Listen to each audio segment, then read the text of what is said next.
उद्योगपव भगवद्यानपव त्रयोविंशत्यधिकशतमोऽध्यायः। स्वर्गलोक में ययाति का स्वागत। ययाति के पूछने पर ब्रह्मा जी का अभिमान को ही पतन का कारण बताना तथा नारद जी का दुर्योधन को समझाना। नारद जी कहते हैं, प्रचुर दक्षिणा देने वाले उन श्रेष्ठ राजाओं ने राजा ययाति को स्वर्ग पर आरूढ़ कर दिया। राजा ययाति अपने उन दौहित्रों को विदा देकर स्वर्गलोक में जा पहुँचे। 1। वहां उनके ऊपर नाना प्रकार के सुगंधयुक्त पुष्पों की वर्षा हुई। पवित्र सौरभ से सुवासित पावन समीर उनका सब ओर से आलिंगन कर रहा था। 2। दौहित्रों के पुण्यफल से प्राप्त हुए अविचल स्थान को पाकर अपने सत्कर्मों से बढ़े हुए राजा ययाति उत्कृष्ट शोभा से प्रकाशित होने लगे। 3। गंधर्वों और अप्सराओं के समुदायों ने उनके सुयश का गान करते हुए उनके समीप नृत्य करके उन्हें प्रसन्न किया। स्वर्गलोक में दुंदुभी आदि वाद्यों की गंभीर ध्वनि के साथ अत्यंत प्रेमपूर्वक उनको अपनाया गया।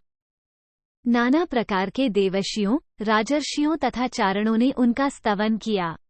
देवताओं ने उत्तम अर्घ्य निवेदन करके उनका पूजन और अभिनंदन किया। 5।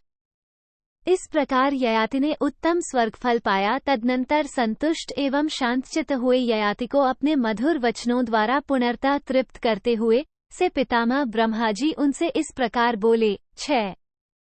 राजन, तुमने लोकहितकारी सत्कर्म द्वारा चारों चरणों से युक्त धर्म का संग्रह किया, अतः तुम्हें यह अक्षय स्वर्गलोक प्राप्त हुआ और स्वर्ग में तुम्हारी क्षीण न होने वाली कीर्ति फैल गई। 7। राजर्षे, फिर तुम्ही ने अभिमानपूर्ण बर्ताव से अपने पुण्य का नाश किया था। उस समय समस्त स्वर्गवासियों का चित्त तमोगुण से व्याप्त हो गया था, जिसे वे तुम्हें नहीं जानते या नहीं पहचानते थे। अतः सबके लिए अज्ञात होने के कारण तुम स्वर्ग से नीचे गिरा दिए गए। फिर तुम्हारे दौहित्रों ने प्रेमपूर्वक तुम्हें तार दिया है, जिससे तुम पुनः यहां आ गए हो। 8, 9। अब तुमने अपने दौहित्रों द्वारा प्राप्त कर्म से जीते हुए अविचल, शाश्वत, पुण्यमय, उत्तम, ध्रुव तथा अविनाशी स्थान प्राप्त किया है। 10। ययाति बोले, भगवन, मेरे मन में कोई संदेह है जिसका निवारण आप ही कर सकते हैं। लोक पितामह, मैं इस प्रश्न को और किसी के सामने रखना उचित नहीं समझता। 11।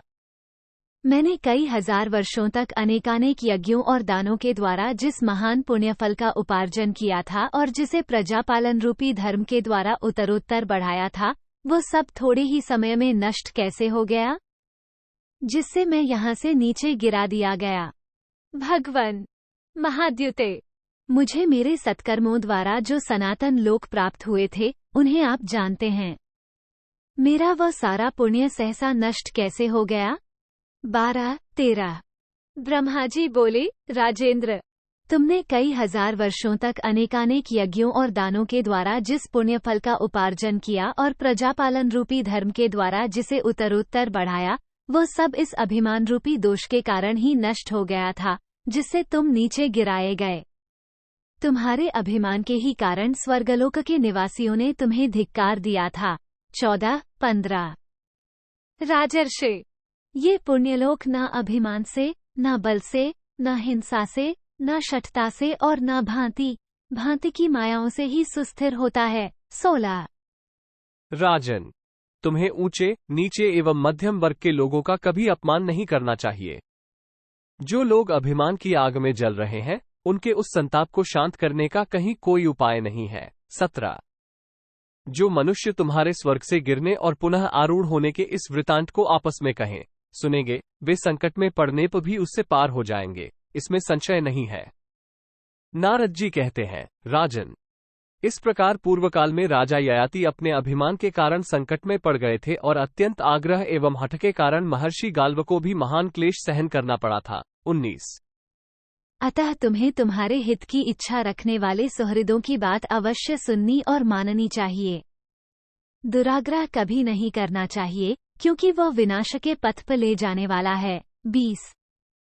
अतः गैंगधारी नंदन, तुम भी अभिमान और क्रोध को त्याग दो।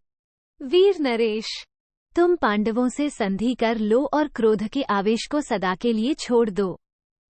तुम अपने सुहृदों के हितकर वचन मान लो।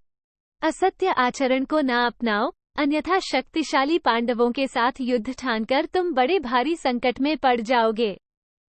भूपाल, मनुष्य जो दान देता है जो कर्म करता है, जो तपस्या में प्रवृत्त होता है और जो होम, यज्ञ आदि का अनुष्ठान करता है, उसके इस कर्म का न तो नाश होता है और न उसमें कोई कमी ही होती है। उसके कर्म को दूसरा कोई नहीं भोगता। कर्ता स्वयं ही अपने शुभाशुभ कर्मों का फल भोगता है। 22। यह महत्वपूर्ण उपाख्यान उन महापुरुषों का है जो अनेक शास्त्रों के ज्ञाता तथा रोष और राग से रहित थे। ये सबके लिए परम उत्तम और हितकर है। लोक में इस पर नाना प्रकार से विचार करके निश्चित किए हुए सिद्धांत को अपनाकर धर्म, अर्थ और काम पर दृष्टि रखने वाला पुरुष इस पृथ्वी का उपभोग करता है। 23। इति श्री महाभारते उद्योग पर्वणि भगवद्ज्ञान पर्वणि गाल्वचरिते त्रयोविंशत्यधिकशतमोऽध्याय 123। इस प्रकार श्री महाभारत उद्योग पर्व के अंतर्गत भगवद ज्ञान पर्व में गाल्व चरित्र विषयक 123वां अध्याय पूरा हुआ। 123। दाक्षिणात्य अधिक पाठ का एक श्लोक मिलाकर कुल 24 श्लोक हैं।